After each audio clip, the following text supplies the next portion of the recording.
Bonjour à tous. Merci d'être présents. Si vous souhaitez vous rapprocher ou en tout cas venir écouter, on va lancer cette table ronde sur le thème de l'hybridation et des gaz verts, solutions d'avenir en neuf et en rénovation.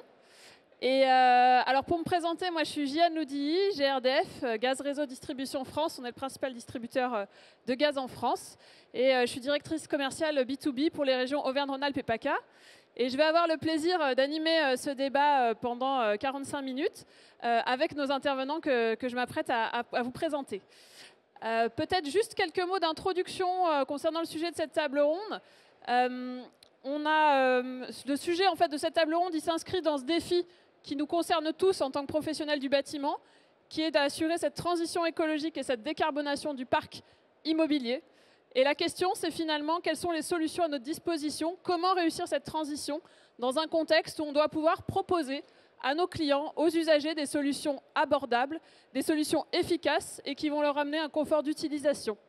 Et donc c'est dans ce cadre-là qu'on va vous parler de mix énergétique, de complémentarité des énergies, de la place du gaz vert dans ce mix, mais également des solutions hybrides qui sont des solutions qui vont s'imposer, qui s'imposent déjà en référence, que ce soit en neuf ou en rénovation, en individuel ou en collectif. Alors pour éclairer ce sujet, j'ai 4 experts et expertes parmi nous aujourd'hui. Jean-Charles Collaroy, président de l'association Coenov, Romain Ruyard, directeur général de PG Professionnel du Gaz et Habitat Plus, Karine Serrelli, responsable partenariat filière CGIBAT, et Cyril Radici, directeur général du CINASAV. Donc merci à vous pour avoir accepté cette table ronde et on va pouvoir passer à cette séquence de questions-réponses. Donc tout d'abord, pour démarrer, moi j'avais une question pour toi Jean-Charles. C'était déjà de nous présenter rapidement qui est Coenov et nous rappeler finalement quelle est la place du gaz dans le mix énergétique aujourd'hui en France et quels bénéfices cette énergie elle apporte à notre mix. Bien, merci beaucoup Jiane pour cette invitation. Coenov, c'est une fédération d'industriels, d'acteurs du bâtiment, d'énergéticiens engagés dans la décarbonation du secteur du bâtiment et qui promeuvent un mix autour de la complémentarité des vecteurs énergétiques et où le verdissement du gaz a tout son intérêt et toute sa place.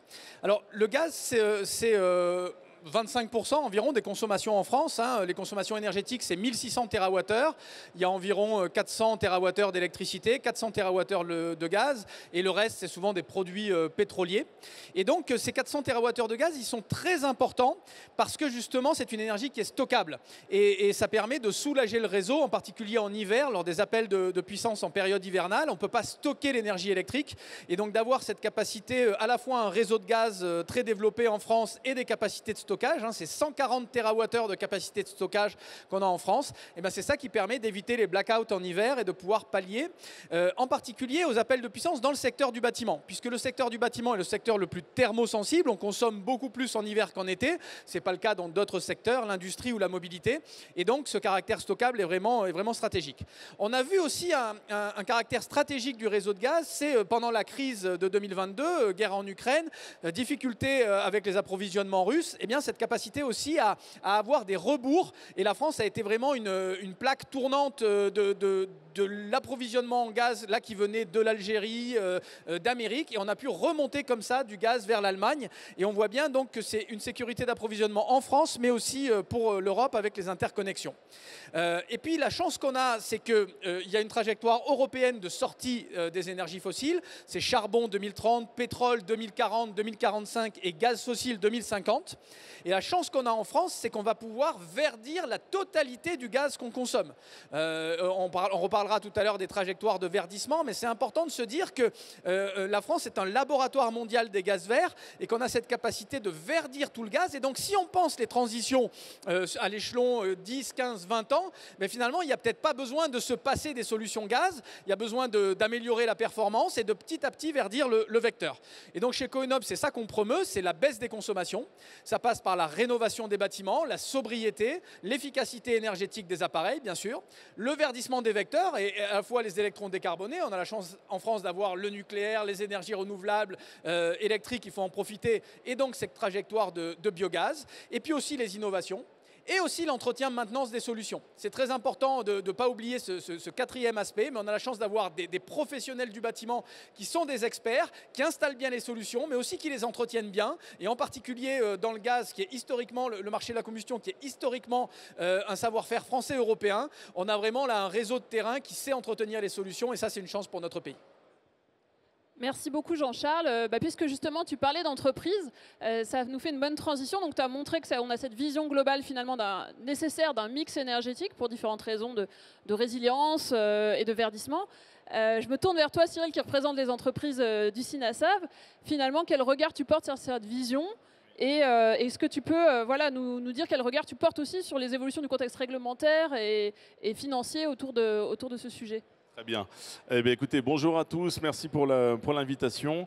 Moi, je représente le CINASAV. Le CINASAV, c'est une organisation professionnelle experte de la maintenance. Pour faire très simple, ce sont les personnes qui vous rendent visite chaque année pour entretenir vos équipements. Alors, ils ne font pas qu'entretenir, hein, ils les installent, ils les remplacent, ils les mettent en service et ils les entretiennent. Et tu as raison, Jean-Charles, ce qui va être important quand on veut décarboner, ça passe nécessairement par un entretien régulier. Lorsqu'on entretient son équipement, on maintient son niveau de performance et surtout on augmente sa durabilité. Et ça, c'est important.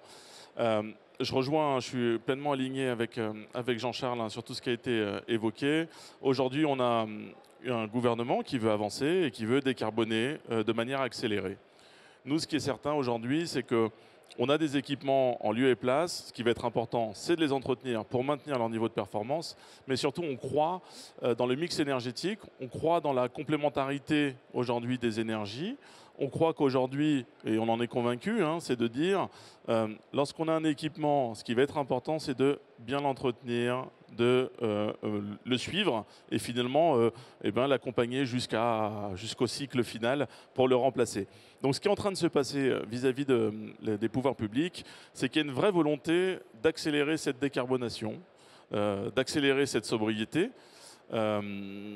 Aujourd'hui, ce qui est évidemment certain, c'est qu'on entend plein de choses. On a envie de remplacer des équipements par des autres. Mais ce n'est pas le sens de l'histoire. Le sens de l'histoire, c'est de faire perdurer des équipements. Parce que lorsqu'on remplace des équipements qui nécessitaient pas d'être remplacés, et bien nécessairement on crée du déchet, on crée du carbone. Et ça, ce n'est pas une bonne chose. Donc aujourd'hui, ce qui est certain, c'est qu'on a des équipements pour chacune des configurations de maison, que ce soit l'hybridation, et je crois que c'est le sujet de notre table ronde juste ensuite, j'en parlerai. En tout cas, on a des équipements qui continuent d'être soutenus par le gouvernement, notamment sur la PAC hybride. C'est encore un équipement qui est soutenu, contrairement aux idées reçues et à ce qu'on peut entendre. On est sur un équipement qui bénéficie des mêmes aides que sur la PAC RO aujourd'hui, donc sur l'hybridation. Ça, c'est essentiel pour nous, en tout cas de le rappeler. Et on a un gaz qui se verdit. Tout à l'heure, ça a été évoqué par Jean-Charles. Ce gaz, il a une tendance à se verdir. On a beaucoup de croyances. On a aujourd'hui nos adhérents qui sont gaziers dans l'âme parce que montés autour du gaz, qui ont monté leur structure avec le gaz et qui ont une vraie croyance sur le gaz vert, mais pas que de nos adhérents, on a également les clients. Parce qu'on a, je le disais tout à l'heure, on a cette faculté de leur rendre visite chaque année. Et quand on les consulte et quand on échange avec eux, il y a une vraie croyance et une vraie appartenance au gaz, même si on a envie d'hybrider. Merci beaucoup Cyril, on voit que vos visions se rejoignent et tu as commencé à évoquer un des sujets de notre table ronde qui est l'hybridation. Alors on voit qu'on a un mix énergétique à grande échelle qui est nécessaire, mais finalement ce mix énergétique, est-ce qu'il peut se traduire plus près de l'utilisateur avec ces solutions d'hybridation? Karine, je te laisse peut-être répondre à cette question. Oui, donc bonjour à tous. Donc, je représente CEGIBAT, le Centre d'expertise technique et réglementaire de GRDF. Et en effet, on va préciser la thématique abordée aujourd'hui. Qu'entend-on par le concept d'hybridation? Donc en fait, un système hybride, c'est un système bi-énergie qui va venir combiner des énergies entre elles.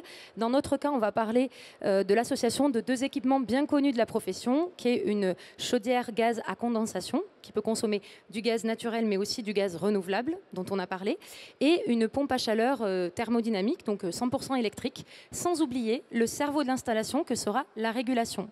Les installations hybrides permettent donc d'avoir un mix énergétique à l'échelle du bâtiment, voire du logement, comme ça a été présenté tout à l'heure. Merci beaucoup pour cette précision justement autour de la question de l'hybridation. Alors, je me retourne à nouveau vers les entreprises. Romain, est-ce que tu peux déjà nous présenter rapidement sa structure et qu'est-ce que ça veut dire être un professionnel du gaz? Comment tu accompagnes finalement cette filière? On essaye de les accompagner de diverses façons. En tout cas, merci Gian pour cette intervention. On a été créé par les organisations professionnelles, CAPEB, FFB et SINASAV, où Cyril, pour le coup, en tant que directeur général du SINASAV, est présent. Je voulais venir 2 secondes sur ce qu'est Habitat+. Habitat+, c'est la gestion de la qualité des professionnels du gaz. C'est environ 15 000 audits qui sont faits chez les entreprises et chez les particuliers à partir de 265 000 certificats de conformité modèle 2, soit 5% d'audits des installations réalisées, et ce qui permet d'avoir un niveau de qualité excellent, et ça depuis 1986. Donc on est sur un système qui existe depuis longtemps et qui pour le coup est extrêmement qualitatif, comme je l'ai dit. Deuxième association, c'est l'association professionnelle du gaz. L'objectif, il est simple, c'est de donner une longueur d'avance aux entreprises pour qu'elles puissent derrière être compétentes en réglementation technique, réglementation environnementale, sur les aides, la baisse du reste à charge, et bien sûr, être un apporteur d'affaires, puisque nous avons un site internet qui met en relation les clients et les professionnels. Comment on essaye de faire en sorte que les professionnels, les 13 500 professionnels du gaz qui ont cette appellation se distinguent dans ce monde de la décarbonation? On essaye de les distinguer par des mentions.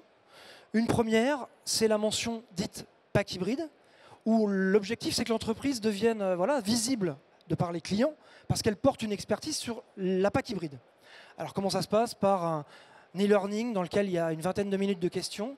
On va savoir si pour le coup il est bon à nous donner l'intérêt de cette solution, le dimensionnement, sa conception, la maintenance, et puis bien sûr comment on arrive à faire en sorte que le client puisse bénéficier des aides, qui sont quand même aujourd'hui, comme l'a dit Cyril, équivalentes à la PAC RO, donc avec des montants intéressants. Aujourd'hui, sur les 13 500, 1100 mentionnés en France. Il est à noter aussi qu'on a une expérimentation en région Grand Est. Bon, on ne sait pas pour le coup en région lyonnaise, mais j'en parle. Ça pourrait être déployé partout en France. C'est qu'on essaye de faire en sorte que nos professionnels du gaz, qui sont d'abord des hommes techniques, soient de meilleurs vendeurs. Parce qu'on se rend compte que la PAC hybride, il faut savoir amener les arguments qui doivent faire mouche auprès du client. Et donc l'idée, c'est que ce coach vendeur s'adresse à l'entreprise pour qu'elle soit meilleure derrière chez le client. Enfin, la mention gaz vert, l'objectif c'est aussi de pouvoir donner un badge complémentaire à l'entreprise pour qu'elle s'affiche mentionnée gaz vert. Aujourd'hui, on a 2500 entreprises qui s'engagent dans ce dispositif et qui s'engagent donc, pour le coup, à parler du gaz vert au client, à coller l'étiquette compatible gaz vert sur les matériels. Et en fait, cette étiquette, pour moi, c'est un acte militant d'entreprise parce qu'elle permet de pouvoir démontrer que l'investissement qui est fait par le client à une date précise, il est valable pour un taux de gaz vert de 0% à 100%. Derrière, bien sûr, faire un essai de ce QR code qui est juste à côté de l'étiquette pour voir quels sont les sites de méthanisation qui sont à proximité. Est-ce qu'on est juste à côté de Lyon, un peu plus loin? Quelle est la situation en France au général? De pouvoir parler, bien sûr, de contrats de gaz vert, pouvoir en tout cas les évoquer. Et si Gian, tu l'acceptes, juste pour vous dire qu'il y a une croyance aujourd'hui, c'est qu'on imagine que le gaz vert, c'est très très cher par rapport au gaz fossile. Je tenais à vous dire qu'en fait, en regardant les chiffres qui datent d'il y a même pas une semaine, on a des contrats de gaz vert qui sont de moins 8% par rapport au TRV, donc tarif réglementé de vente, pour un taux de 5 à 10%, et de plus 4% pour 100% de gaz vert. C'est l'offre Engie, je ne suis pas là pour faire de la pub, mais c'est une réalité. Et puis là-dedans, il y a tout un écosystème qui gravite autour de tout ça. Mais donc, je voulais casser des croyances devant vous avec ça. Voilà, Gian, comment on accompagne en tout cas nos pros pour prendre ce virage de la décarbonation. Merci Romain pour ces éléments qui sont rassurants parce que finalement on se rend compte que les entreprises aussi prennent ce virage aujourd'hui de la PAC hybride. Peut-être ce serait intéressant qu'on revienne un peu sur les chiffres globaux des équipements. Jean-Charles, peut-être tu peux nous en dire plus parce qu'il y a eu il y a eu aussi des échanges aujourd'hui autour des dynamiques de vente de chaudières, de PAC hybride. Est-ce que tu peux nous dire un peu quelle est la dynamique et surtout comment on l'interprète dans le contexte actuel finalement de décarbonation mais aussi de sujets autour du pouvoir d'achat? L'an dernier, le secteur du bâtiment a connu une crise assez forte et c'est lié à différents facteurs. D'abord, les problématiques de pouvoir d'achat des ménages, donc des difficultés à investir massivement dans les solutions de chauffage, d'autant plus que les ménages ils doivent aussi investir par ailleurs dans l'électrification des véhicules, parce que de plus en plus il y a les zones à faible émission qui sont là, et donc les ménages sont confrontés à différents choix d'investissement à faire, et les véhicules sont sûrement prioritaires dans ces choix-là. Et une crise du secteur du bâtiment qui est aussi accrue par les différents yo-yo de la réglementation, une sorte de stop and go. Alors même qu'on a commencé l'année avec le tout rénovation globale, eh bien, il y a eu ensuite un changement où on est revenu à la logique de rénovation par geste. Et donc ces différents facteurs, ça fait que ça crée un attentisme du marché. Les clients sont un peu perdus, il y a des signaux contradictoires, il y a une versatilité des prix des énergies, c'est vrai pour le gaz, mais c'est vrai pour l'électricité aussi, on a vu les augmentations de taxes. Et donc du coup, cet attentisme du marché, il se voit parce que par rapport aux années précédentes, il manque 100 à 150 000 renouvellements d'appareils. Donc les statistiques sur la chaudière, il y a effectivement plus 14%, mais c'est un plus 14% en 2024 après des années de baisse, donc c'est quand même à relativiser. Et sur la pompe à chaleur, c'est moins 40% après des années de très forte hausse. Et contrairement à ce qu'on pourrait imaginer, il n'y a pas du tout de vase communicant entre le marché des pompes à chaleur et le marché des chaudières, puisque comme je l'ai illustré, il manque 100 à 150 000 appareils en renouvellement. Et ça, c'est très inquiétant parce que ça traduit le fait que les gens, à cause de cet attentisme, au lieu de renouveler leur appareil, soit ils attendent, soit ils réparent au-delà du raisonnable leurs appareils. Et quand on fait durer un vieil appareil, finalement, on a quelque chose qui est moins performant. On ne passe pas sur les nouvelles générations. Et en matière de chaudière, par exemple, en France, on a 10 millions de ménages qui utilisent des solutions gaz. Il n'y en a que la moitié qui sont sur les solutions performantes THPE à condensation. Et quand on passe sur une THPE, on peut faire 30% d'économie d'énergie. Donc, en fait, si on a une logique pragmatique, on devrait inciter à faire ces sauts de performance, la THPE en solution gaz, et puis ensuite l'hybridation des systèmes. Là, ça permet de faire jusqu'à 70% d'économie d'énergie. Et c'est finalement l'alliance du meilleur des deux mondes, hein, je le dis souvent, des électrons décarbonés avec une pompe à chaleur justement dimensionnée, une petite PAC, qui permet d'être un peu moins cher, et puis les molécules de gaz qui se verdissent avec la chaudière. Et l'hybridation, et je termine par ça, ça permet aussi de donner un avantage compétitif aux industriels français et européens. Et vous en avez qui sont là, il y a le stand d'Atlantique, il y a Pujula qui est là, il y a Viessmann, il y a Vaillant. Il ne faut pas hésiter à aller les voir, à demander les solutions hybrides, parce que contrairement à ce qu'on appelle des purs paquistes, qui sont souvent des Asiatiques qui maîtrisent les solutions, parce que c'est une climatisation inversée, hein, la pompe à chaleur, ben, contrairement aux Asiatiques qui n'ont pas les solutions de la combustion, les industriels français et européens, eux, marchent sur les deux jambes, et l'hybridation, ça leur permet d'avoir un avantage concurrentiel. Donc favoriser l'hybride, c'est favoriser ces industriels français et européens. C'est aussi être capable de soulager le réseau énergétique, puisqu'on choisit la meilleure énergie au meilleur moment, soit sur des critères tarifaires, soit sur des critères réseau. Demain, quand on aura une vague de froid prolongée avec une absence de vent sur la plaque européenne, on sera bien content de pouvoir envoyer un signal à tous les ménages français qui pourront basculer vers le gaz et soulager ainsi le réseau électrique tant qu'on n'a pas le nouveau nucléaire ou les capacités électriques stockables installées. Et puis c'est aussi un enjeu de confort parce que la PAC a du mal à faire l'eau chaude sanitaire et on sait que les solutions gaz le permettent, et donc être capable de gérer à la fois le chauffage, à la fois l'eau chaude sanitaire et bien gérer le confort, et ben c'est vraiment un des avantages de l'hybride que nous on pousse beaucoup avec nos adhérents chez Coenov. Merci Jean-Charles, parce que c'est vrai que c'est important qu'on visualise, je pense, que les bénéfices du système à une échelle globale et à une échelle individuelle, et c'est ce que tu viens de faire finalement à travers ces différentes illustrations. Romain, je me tourne à nouveau vers toi, parce que finalement, vous avez aujourd'hui un retour d'expérience en tant qu'entreprise sur des systèmes hybrides installés.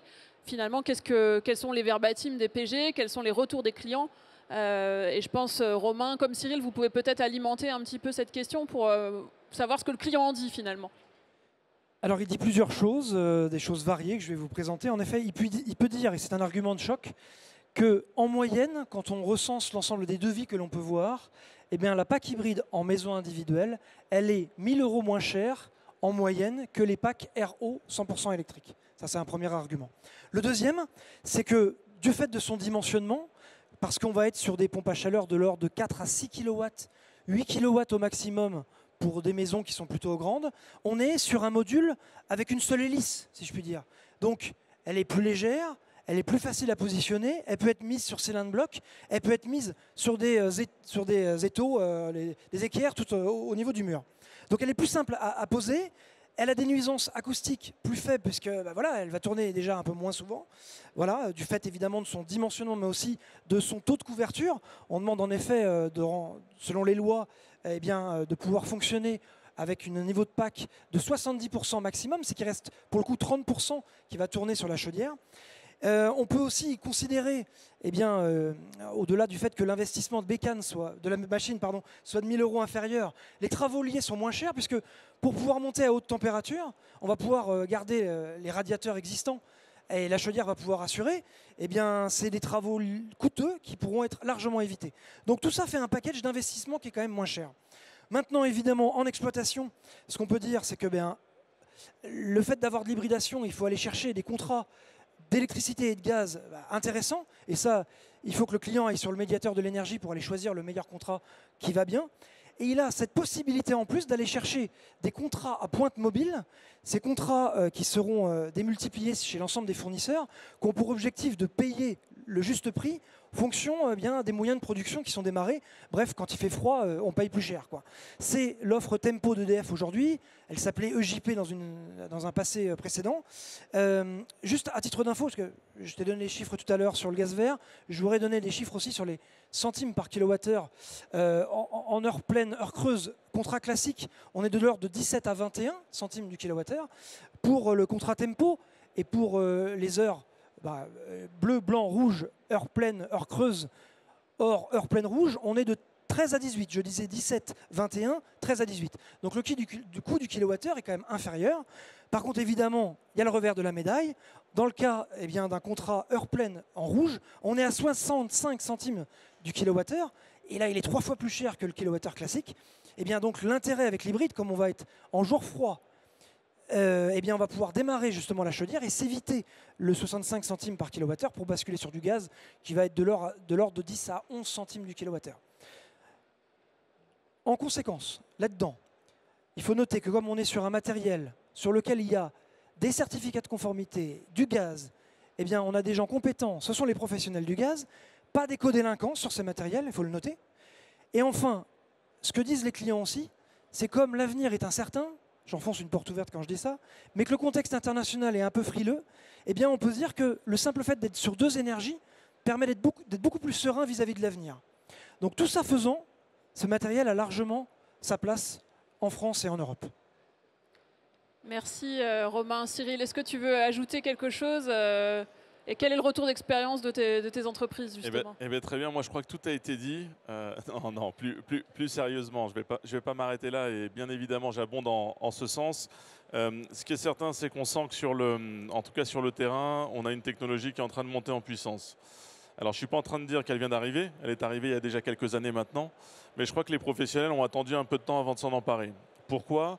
Parce que sur le terrain, ils restent convaincus que lorsqu'on a une chaudière qui a fonctionné de nombreuses années, remplacer une chaudière par une autre chaudière, c'est une bonne chose. Parce que dans un contexte pouvoir d'achat, la chaudière reste relativement bien positionnée. Et c'est important de le rappeler parce que nous, sur le terrain, on pousse pas les packs hybrides pour remplacer des chaudières. On pousse des packs hybrides quand le client s'interroge sur la pompe à chaleur. Et je crois que ça, c'est important de le rappeler. Ça a été évoqué par Romain. Oui, la pack hybride, c'est une affaire de professionnels. C'est-à-dire qu'il faut des experts de la thermique et les experts de la technique, c'est les professionnels. Et aujourd'hui, c'est vrai que lorsqu'on parle de pack hybride, on a moins de banditermes, on a moins ces opportunistes marchés comme on aime à les appeler. Aujourd'hui, on a un réseau, on a une filière qui monte en puissance, qui est volontaire pour installer, on le voit, ça se ressent sur les mentions pack hybride au sein de PG. Donc on a une filière qui monte en puissance, mais je crois aussi surtout qu'on a des industriels qui poussent un peu plus la pack hybride. Moi, je suis plutôt optimiste pour la suite, en tout cas concernant la pack hybride, parce que ça a été rappelé, c'est le meilleur des deux mondes, c'est la meilleure énergie au meilleur des moments. Et ça, c'est important en termes d'équilibrage de réseau, tu l'as expliqué Jean-Charles. Moi, je crois surtout en une chose, c'est que avoir des équipements comme ça, c'est une bonne chose, mais entretenu par les professionnels. À chaque fois, je suis désolé, je vais rabâcher les mêmes messages, mais vous savez, c'est comme tout. On a beau avoir les meilleurs équipements, si on ne les entretient pas de la meilleure des manières, en fait, on ne maintient pas les performances et on ne les fait pas durer. Et ce qui va être important, c'est des équipements onéreux comme ça, même s'ils sont subventionnés, on a un reste à charge qui est important.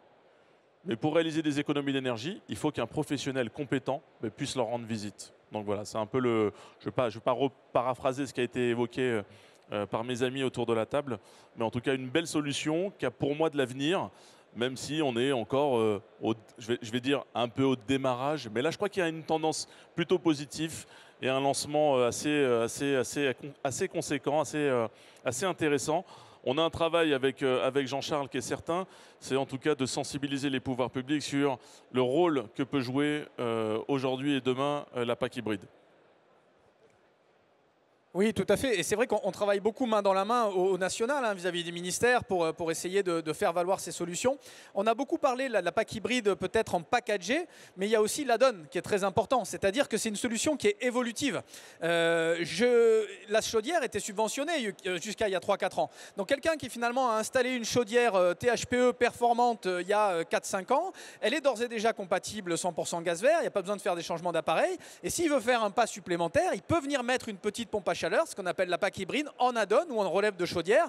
Et ça aussi, c'est très intéressant parce que ça évite de désinstaller un appareil, tu l'as dit, qui est récent. Et donc, en termes d'économie circulaire aussi, on évite de gaspiller des ressources. Donc, il y a les deux systèmes qu'il faut être capable de promouvoir. Merci beaucoup pour ces retours. Alors, c'est vrai qu'on a beaucoup parlé de PAC hybride, de PAC hybride finalement pour la maison individuelle, mais la décarbonation du parc immobilier, c'est aussi le logement collectif et le tertiaire.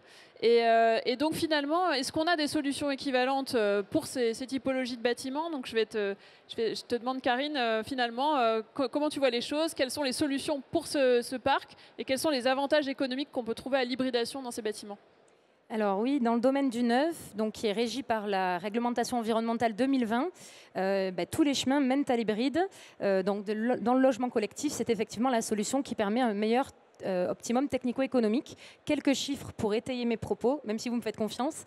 Donc on a fait pas mal d'études au sein de CEGIBAT, dont vous retrouvez d'ailleurs tout dans un livre blanc qui a été publié récemment et que vous retrouvez gratuitement sur le site CEGIBAT et GRDF. Et donc les premiers résultats montrent un gain à l'investissement par appartement sur un immeuble du R+4 à R+6 de 1 200 € en ayant une chaufferie hybride en solution plutôt qu'une solution 100% thermodynamique PAC RO traditionnelle. À cela s'ajoute aussi une puissance électrique de la pompe à chaleur électrique divisée par 3. Et donc ça a des incidences sur la puissance acoustique qui est réduite et sur l'encombrement. Pour permettre ces atouts, la règle de dimensionnement dans le logement collectif neuf est de 20 à 40% des besoins des déperditions du bâti, ce qui permet un taux de couverture dans ce cadre-là qui va de 60 à 80%. Donc ça, c'est assez avantageux. On obtient des résultats similaires très bien aussi dans le segment du tertiaire, dans l'enseignement primaire ou secondaire. On a des réductions en CAPEX à l'investissement ou en OPEX, en coût d'exploitation. Et en rénovation, alors en rénovation, on a des chiffres qui sont assez similaires au neuf, puisqu'on va être toujours sur 30% de dimensionnement de la puissance électrique de la PAC par rapport aux besoins du bâtiment, les déperditions totales en température extérieure de base, qui va permettre un taux de couverture de 55%, qui peut aller jusqu'à 85%. Selon si j'ai hybridé les deux usages, chauffage et ECS. Et alors ce qui est sympa, c'est qu'en tertiaire, en rénovation, on va pouvoir s'amuser, entre guillemets, à hybrider selon l'objectif du maître d'ouvrage. Donc est-ce qu'il a un souhait de décarbonation totale? Est-ce qu'il a un souhait de réduction des coûts? Et en fonction, on va venir l'accompagner et pour effectivement bien dimensionner ma PAC élec. Est-ce que je favorise le fonctionnement de ma chaudière pour avoir des coûts réduits, puisque le prix du gaz est moins cher que le prix de l'élec? Ou alors est-ce que je favorise le fonctionnement de ma pompe à chaleur électrique pour décarboner? Voilà, quel est l'impact que je veux donner? Et donc, pour un maître d'ouvrage qui a un parc de bâtiments à décarboner, l'outil de l'hybridation des chaufferies sera un merveilleux outil de décarbonation massif à ISO budget, en fait. Voilà, on va pouvoir toucher plusieurs bâtiments. Merci Karine. Alors je retiens quand même un point important dans ce que tu viens de dire, parce que c'est vrai qu'au moment du lancement de la RE 2020, s'est posé beaucoup de questions autour de la place des énergies et des solutions gaz qui permettaient de respecter les seuils de la RE 2020. Et ce que j'entends dans ta prise de parole, c'est que finalement, pour passer la RE 2020 en logement collectif, finalement, la solution la plus intéressante au plan technico-économique, c'est bien l'hybridation entre le thermodynamique et le gaz en chaufferie. Et donc, le gaz a toute sa place finalement dans le logement neuf RE 2020. Et les promoteurs l'ont bien compris. D'accord. Et ça, c'est le premier point. Et effectivement, en rénovation également, la solution s'installe avec beaucoup d'intérêt au plan, tu l'as dit, de la facture énergétique et des CAPEX. Donc un point vraiment important dans cette logique aussi de se dire... réussir la transition, oui, mais du coup, il faut qu'on puisse maîtriser la dépense des acteurs publics comme privés pour réussir cette transition. Alors, moi, je vais te poser une deuxième question, puisque tu représentes Cegibat. C'est finalement, on a parlé de l'importance de la filière, on a parlé de l'importance des entreprises pour que tout se passe bien sur l'installation, sur la conception de ces solutions. Sur l'hybride collectif, comment est-ce que vous, Cegibat, vous accompagnez finalement la filière pour que sur le terrain, tout se passe bien et que le client soit au rendez-vous, enfin les performances soient au rendez-vous pour le client? Oui, alors on a une offre très diverse et variée pour vous, acteurs de la filière, qui s'adresse vraiment aux bureaux d'études, installateurs, exploitants, mais aussi aux maîtres d'ouvrage, aux responsables techniques. Notre actualité du moment, c'est l'Académie PAC Hybride. Alors l'Académie PAC Hybride, c'est quoi? C'est 12 dates sur 2025, réparties dans toute la France. Donc c'est 2 journées de formation qui vont allier à la fois de la théorie et de la pratique, en collaboration avec nos partenaires industriels. Donc là, on est avec les 6 majors, mais en fait, on voit que le sujet de l'hybridation est vraiment pris à bras-le-corps de tous les fabricants, puisque c'est un petit peu sur toutes les bouches. Et donc on a cette première axe de formation-là. Ensuite, on fait des webinaires.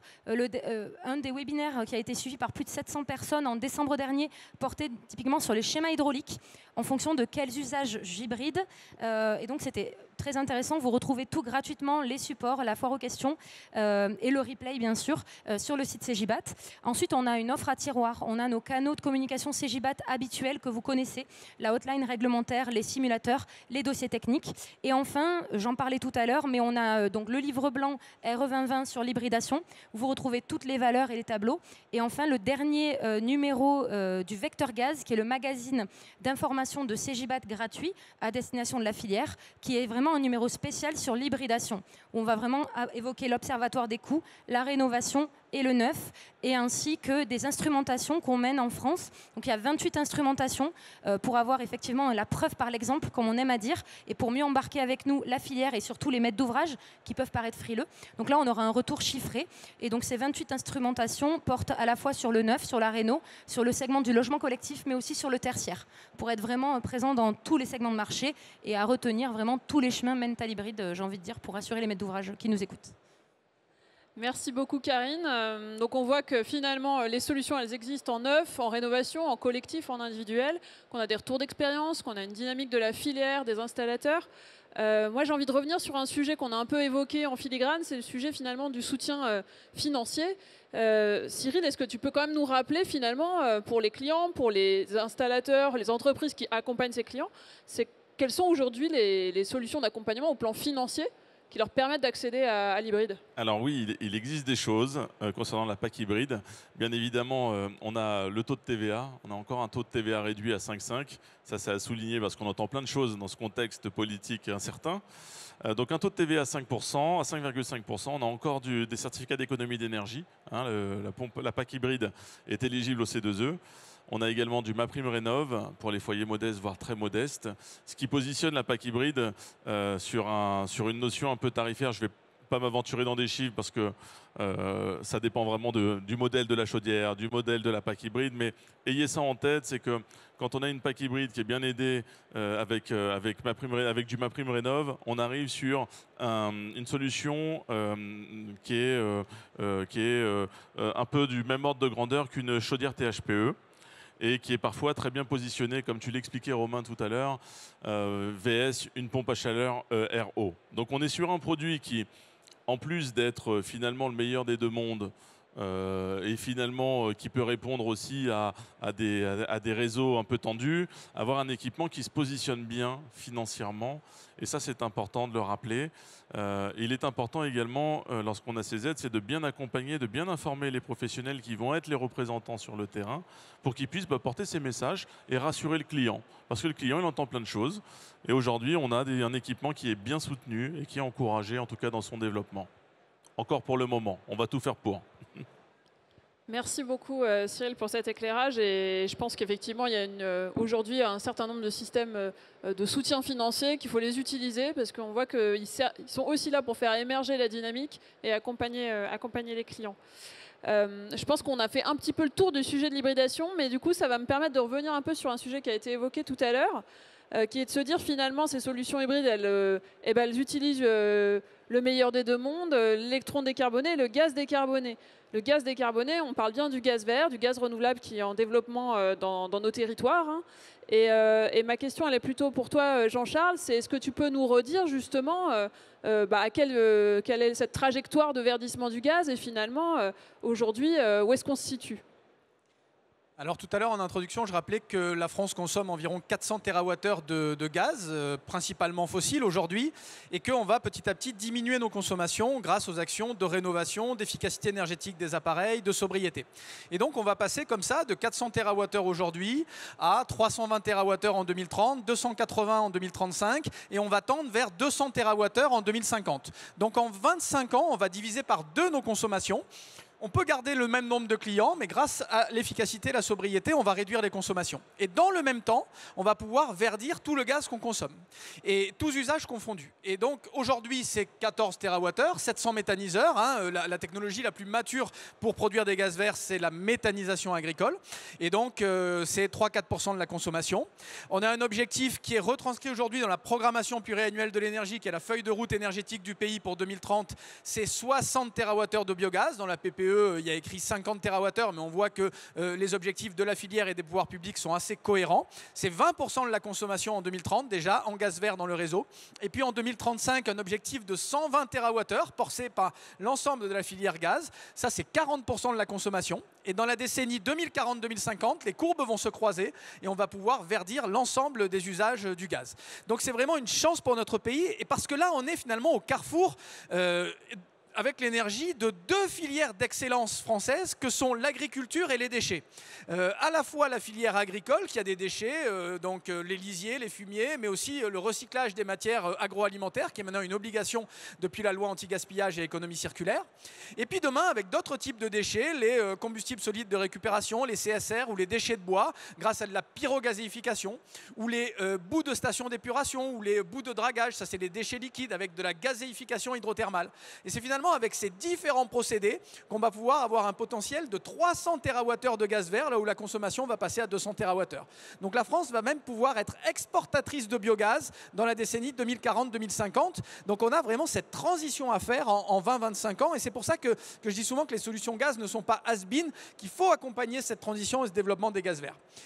Et puis je voudrais aussi redire qu'il y a beaucoup d'externalités positives au développement des gaz verts. Quand un agriculteur ou une coopérative d'agriculteurs met un méthaniseur sur son territoire à l'échelle d'un canton, eh ben, ça maintient des emplois locaux sur un territoire, ça permet de donner de la fierté aussi à une boucle locale de consommation, la cantine qui est alimentée ou le bailleur social qui est alimenté par ce gaz vert grâce au réseau qui se déploie.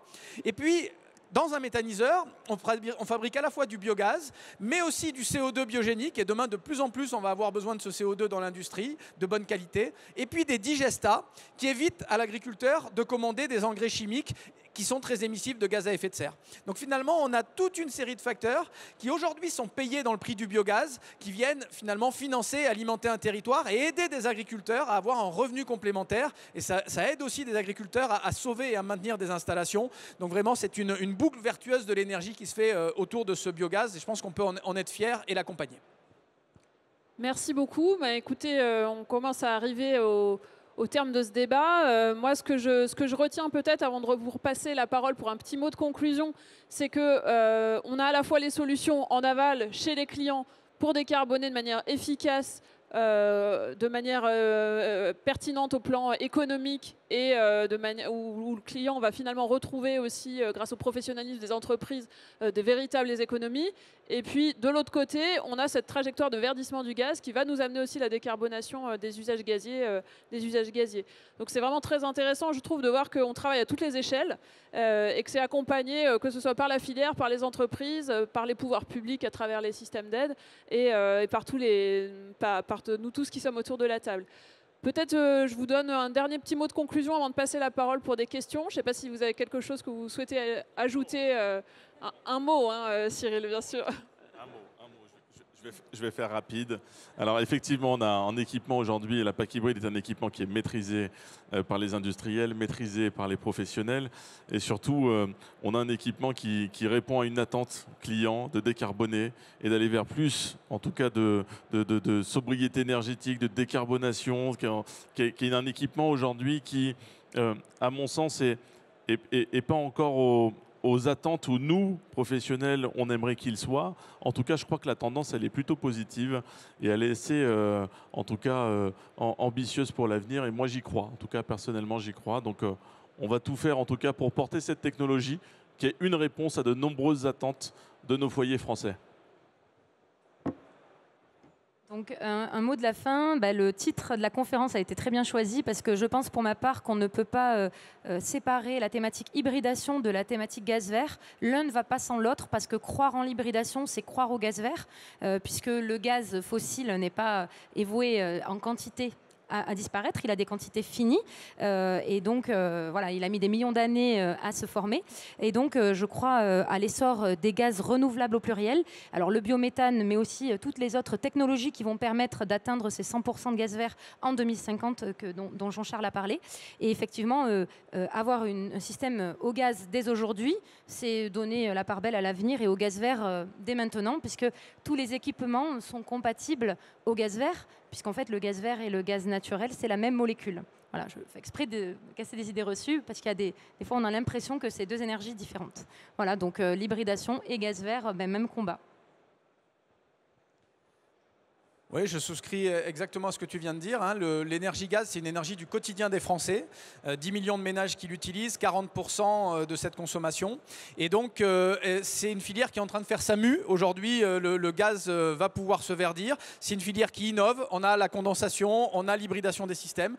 Donc, avec des professionnels engagés, il faut vraiment accompagner cette dynamique. Et on a la chance aussi d'avoir des acteurs de réseau qui sont très investis. C'est la distribution, GRDF, c'est le transport, GRT Gaz qui est devenu Natran. Eh bien voilà, appuyons-nous sur ces différents acteurs, les professionnels qui installent et qui maintiennent, pour pouvoir faire vraiment cette révolution du verdissement en 25 ans en France. Mot de conclusion, c'est pas facile quand on passe quatrième. Ce que je peux vous dire, c'est qu'en tant que gestionnaire de l'association des professionnels du gaz, si j'avais un message à donner aux gens qui font une action de tous les jours, la décarbonation, c'est finalement l'affaire de tous, partout, tout le temps. Et pour nos professionnels, il ne faut pas oublier certains fondamentaux. Je pense au conseil aux clients, qui est de baisser sa température, que ce soit à l'intérieur du logement, mais aussi sur le ballon d'eau chaude. Je pense évidemment aux actions qui ne coûtent pas cher, les éco-gestes. Changer un robinet thermostatique, changer un thermostat ou mettre d'ailleurs un thermostat, c'est déjà simplifier son quotidien, c'est faire des économies d'énergie. Ensuite, passer aux produits, bien sûr. Penser aux produits, je pense, tu l'as dit, à la THPE, 30% d'économie d'énergie par rapport à une vieille chaudière. Et bien sûr, derrière, la PAC hybride, parce que ça permet d'aller atteindre 40% d'économie d'énergie, 70% de moins sur le carbone, c'est juste énorme. Et bien sûr, c'est se différencier. Ça augmente la boîte à outils du professionnel. Et donc, quelque part, il a sa carte de visite pour pouvoir proposer tout, partout, tout le temps, à tous les clients. Merci Romain d'avoir rappelé les premiers leviers de sobriété, effectivement, et de maîtrise de l'énergie, qui sont effectivement la troisième brique complémentaire à ce qu'on a évoqué. Écoutez, est-ce qu'il y a peut-être on peut passer sur un temps de questions-réponses s'il y a des questions dans l'Assemblée. On a un micro qui est disponible. C'est toujours la première question la plus difficile. Sinon, on va passer à la deuxième question, du coup. Oui, bonjour. Vous avez dit tout à l'heure qu'on a bien compris que le gaz vert, c'est une réalité. Il y a des perspectives intéressantes de développement. Concrètement, aujourd'hui, en tant que professionnel du gaz, comment est-ce que moi, je peux accompagner mon client et l'orienter vers une offre de gaz vert ? Alors, en effet, dans le cadre notamment de la mention gaz vert, les professionnels sont sensibilisés à aller sur le site du médiateur de l'énergie, en tout cas à le proposer aux particuliers, aux clients, et derrière de pouvoir aussi lui donner ces informations que je disais à l'instant. Le gaz vert, ce n'est pas des coûts monstrueux, c'est une échelle autour des tarifs réglementés de vente qui se situe entre -8 et +4% par rapport à ce niveau de tarif réglementé de vente pour des taux qui vont de 5% à 100%. Et ceci, voilà, pour rendre un client éco-acteur, c'est extrêmement important de le sensibiliser sur le fait qu'on tourne autour des TRV, qu'en plus, dans l'avenir, il va y avoir des taxes sur le carbone qui vont s'amplifier. Donc le tarif sur le gaz fossile va monter, là où on peut imaginer qu'il va y avoir une incitation à prendre des contrats de gaz vert. Et donc cette fourchette que je vous ai indiquée devrait aller vers le négatif pour l'ensemble des contrats. Ces professionnels sont sensibilisés à ça. Ça fait partie d'un écosystème qui est la pose de l'étiquette. Votre appareil est compatible gaz vert. Ça fait partie de l'écosystème. Je match sur le QR code pour montrer où sont les sites de méthanisation. Et tout ça démontre que l'investissement fait dans l'appareil, qu'il soit chaudière THPE ou pack hybride, pour le coup sera complètement compatible de 0% de gaz vert à 100% de gaz vert. Et ceci jusqu'en 2050. Et après, bien sûr. Merci Romain. Est-ce qu'il y a une deuxième question? Enfin une troisième du coup. Oui.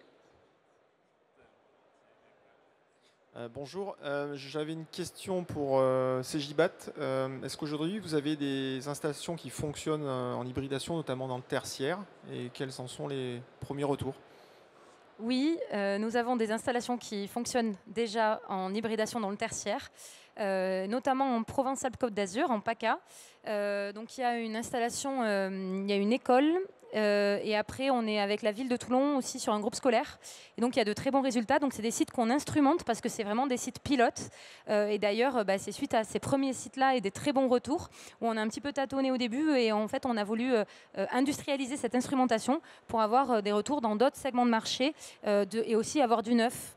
Donc voilà, donc oui, on a des premiers retours et tout ça, vous retrouvez dans le vecteur gaz. Il y a vraiment des pages dédiées sur les 28 instrumentations. Renvoi pub. Merci beaucoup. Question? S'il n'y a pas de questions, je propose qu'on s'arrête là. Je voudrais qu'on applaudisse nos... Ah, il y a encore une question? Non. Si. On n'applaudit pas tout de suite, du coup. Bonsoir. René Chella, maître artisan chauffagiste. Nous travaillons donc nous travaillons sur toutes les énergies. Nous sommes professionnels gaz. Malheureusement, sur le gaz, on est tombé à moins de 10%. Sur Toulon, hein, parce que madame parlait de Toulon. Hein. Et je voulais savoir, votre gaz vert, là, il est fait avec quoi? Alors, il y a plusieurs manières de faire du gaz renouvelable. Effectivement, Jean-Charles l'a dit, la méthanisation agricole peut être une source, mais dans votre région, je m'adapte à vous en PACA, magnifique région, il y a surtout des stations d'épuration. Donc, c'est les bouts des stations d'épuration. Ça va dépendre effectivement du taux agricole de la région. D'accord. Et donc, vous retrouvez tout ça. Je fais un peu de pub sur un site qui est méconnu, mais très pratique, qui s'appelle Audrey. C'est un open data réseau énergie. Vous allez retrouver des données pour chaque citoyen, un open data. Et donc là, je vous parle des données biométhane, mais vous retrouvez d'autres informations. Et vous avez l'état des lieux du nombre de sites de méthanisation. Et vous pouvez faire un focus par région avec le potentiel et les sites autour de vous. Et vous pouvez même après contacter votre meilleur ami chez GRDF pour organiser des visites. Voilà, il y a des visites qui se font parce que c'est toujours plus sympa quand c'est un porteur de projet qui parle de son projet de méthanisation qu'un salarié de GRDF. Mais donc dans votre cas, ce sera vraiment des stations d'épuration, voilà, de traitement des eaux usées. Et c'est ça qui produit notre gaz vert.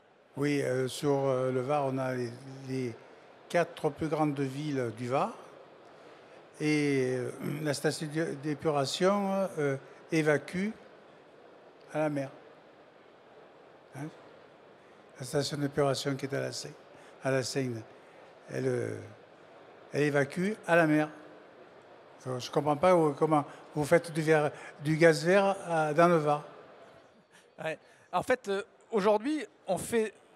Ah ben voilà, donc, je vais passer la parole à Cyril, mais c'est vrai que Alors, il y a des sujets sur l'évacuation des stations d'épuration, ça c'est un enjeu et de plus en plus je pense que les mairies investissent pour essayer d'éviter de rejeter les déchets. Quand on méthanise des déchets liquides, que ce soit des bouts de stations d'épuration, on fait du biogaz, mais on a quand même une grosse quantité de déchets liquides ensuite. C'est pour ça qu'il y a une autre technologie qui est en train d'arriver qui s'appelle la gazéification hydrothermale, où là en fait on est sous haute pression et sous haute température et ça permet de réduire de 90% les déchets qu'on met dans l'installation et on n'a plus que 10 à la fin. Et il y a beaucoup de pays où il y a de plus en plus de contraintes sur l'épandage des bouts de stations d'épuration ou le rejet à la mer, comme vous venez de citer. Et donc de plus en plus, la gazéification hydrothermale, ce procédé, va devenir rentable et mature, justement pour éviter c'est ce que vous dites là. Donc dans votre département, c'est sûr que ces dispositifs-là vont arriver. Et je passe peut-être la parole à Cyril, qui connaît aussi le monde des déchets. Je connais un peu l'univers des déchets, mais je connais aussi Veolia, c'est une entreprise dans laquelle j'ai travaillé. J'étais directeur du développement chez Veolia Eau en Ile-de-France et je voulais juste rassurer tout le monde.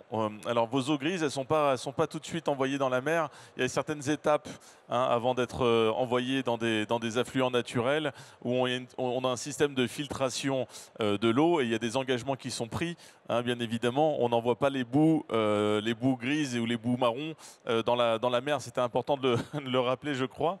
Mais je rejoins ce que tu as dit, Jean-Charles, sur les technologies aujourd'hui pour fabriquer du gaz vert. Elles sont de plus en plus nombreuses et on voit bien que dans les stations d'épuration, les fameuses STEP, comme on en a tous autour de chez nous, on a ces stations d'épuration qui sont en train d'évoluer pour contribuer au développement des gaz verts. Et ça, c'est plutôt positif. Parce que moi, je reviens sur la question de tout à l'heure, sur finalement comment on arrive à motiver le client. Le client est très soucieux de l'environnement, il a envie de contribuer et il a envie d'agir localement.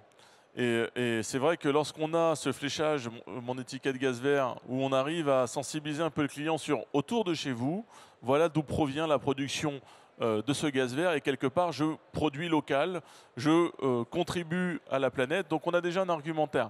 Voilà, c'est ce que je voulais juste ajouter sur l'eau, pour dire que l'eau elle n'était pas toute sale, elle n'arrivait pas dans la mer comme ça c'était important de le rappeler, dire que les stations d'épuration elles se développent énormément pour produire des gaz verts et dire que le client aujourd'hui il est attentif à ça et très souvent, pour revenir sur le gaz vert, très souvent ce sont déjà des clients au gaz, donc ils ont déjà une appétence pour le gaz, néanmoins ils ont envie d'agir un petit peu plus pour la planète et quand on arrive avec des réponses avec un gaz qui se verdit, et quelque part on les rassure parce que pendant longtemps on les a montrés du doigt, on les a pointés du doigt en disant vous êtes des mauvais, vous utilisez une énergie fossile. Et ça c'est un peu dommage, tu l'as dit Jean-Charles tout à l'heure, on a eu nos chaudières, elles ont été subventionnées pendant de nombreuses années, il y a encore 3 ans c'était le cas. Ça l'est moins aujourd'hui parce que c'est plus en odeur de sainteté auprès de l'administration. Nous, on est convaincus que les chaudières ont encore leur place et que le gaz se verdit. Et en l'occurrence, on aura des réponses à apporter à nos clients. Vous vendez très bien le gaz. Merci. Je ne vais pas en rajouter. Très bien, très bien. Autrement, on y est encore demain matin. On arrive au terme de cet échange et je vous remercie pour votre attention et pour vos questions. Je vais vous demander cette fois pour de bon d'applaudir nos intervenants qui ont alimenté ce débat. Et on se tient à votre disposition si vous avez des questions. Vous pouvez également nous rejoindre sur le stand de GRDF ou juste tout droit là, si vous souhaitez en savoir plus. Merci beaucoup.